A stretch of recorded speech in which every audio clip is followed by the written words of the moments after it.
In this video, we will introduce section 12.4 and the notion of the cross product.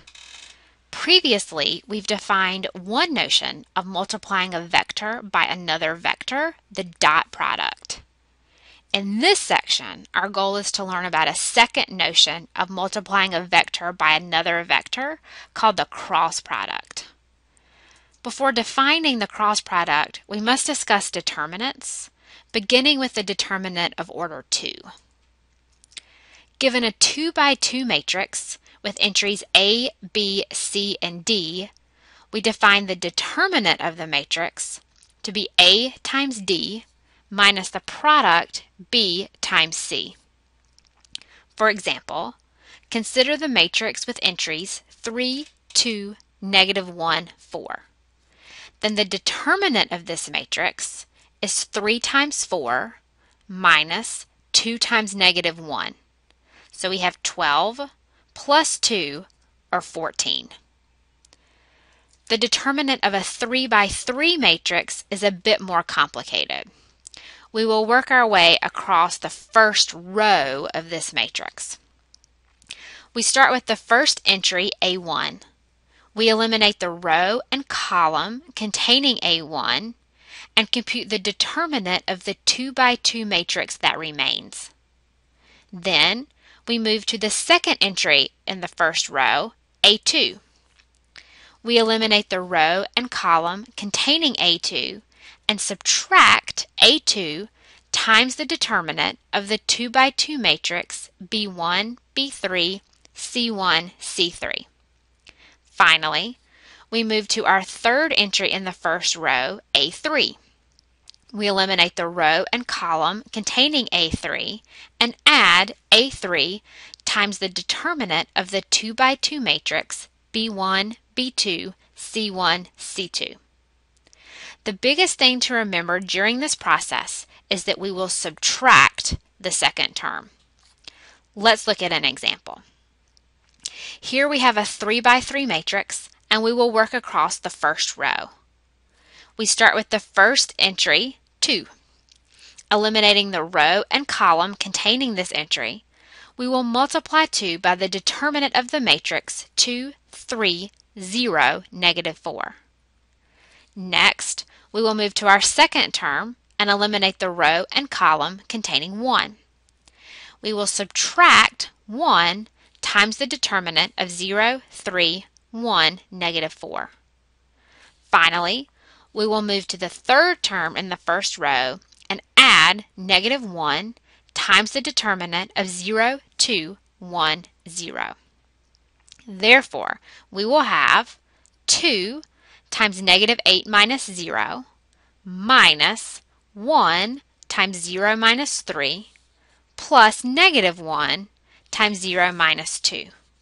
Altogether, we have -16 plus 3 plus 2, or -11. All right, we are finally ready to define the cross product of two vectors.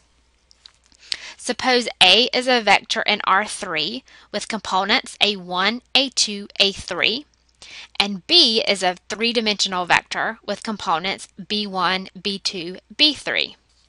Then the cross product of A and B is the determinant of the matrix whose first row contains the vectors I, J, K. The second row contains the components of A, and the third row contains the components of B.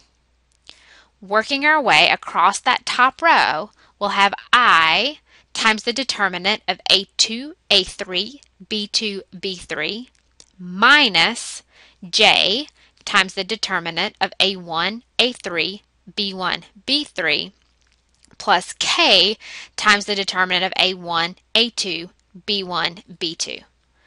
So the cross product of A and B is the vector A2, B3 minus A3, B2, I minus A1, B3 minus A3, B1, J plus A1, B2 minus A2, B1, K. Rather than memorizing this complicated formula, we'll use determinants to compute the cross product each time. And don't forget that it's a minus J in the second component. Before doing an example, let me make two remarks comparing the cross product with the dot product. First, recall that the dot product of two vectors is a number, whereas the cross product of two vectors is a vector. Secondly, the cross product is only defined for three-dimensional vectors. This is a difference from the dot product, which can be computed in any dimension. Now, let's do an example. Let's find A cross B if A is the vector 0, 1, 7, and B is the vector 2, negative 1, 4. First, let's form the 3 by 3 matrix whose first row contains the vectors I, J, K. The second row contains the components of A, and the third row contains the components of B. We'll work our way across the first row. We'll start with I times the determinant of the matrix 1, 7, negative 1, 4. Then we subtract J times the determinant of 0, 7, 2, 4. Finally, we add K times the determinant of 0, 1, 2, negative 1. Computing these determinants, our cross product equals I times 4 plus 7 minus J times 0 minus 14 plus K times 0 minus 2. Thus, the cross product of A and B is the vector 11, 14, negative 2. For our second example, we will show that the cross product of any vector A with itself is the 0 vector. To prove this, we'll want to work with a generic three-dimensional vector. Let A be the vector with components A1, A2, A3. We want to compute the cross product of A with itself, which is the determinant of the given matrix. Working across the first row, we take I times the determinant of A2, A3, A2, A3, minus J times the determinant of A1, A3, A1, A3, plus K times the determinant of A1, A2, A1, A2. When we compute each determinant, we easily see that we get the 0 vector. Therefore, the cross product of any three-dimensional vector with itself is the 0 vector. One of the most important properties of the cross product is the following theorem. The vector A cross B is orthogonal to both A and B. For example, if we look back at our first example, we have the vector A given by 0, 1, 7, and we found that A cross B was the vector 11, 14, negative 2. To show A cross B is orthogonal to A, we must show that their dot product is 0. Well, the dot product of A cross B with A is given by 11 times 0 plus 14 times 1 plus negative 2 times 7. Adding, we have 0 plus 14 minus 14, or 0. Hence, at least in this example, we see that A cross B is orthogonal to A. Similarly, we could show that A cross B is orthogonal to B. To actually prove this, you'll want to work with generic vectors.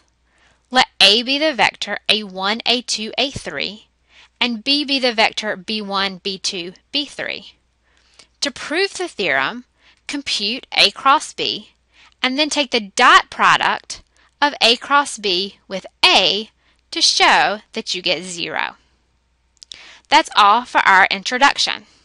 Coming up, since A cross B is a vector, to fully understand it, we'll want to compute its direction and its length, which will be our goal for our next class. See you then.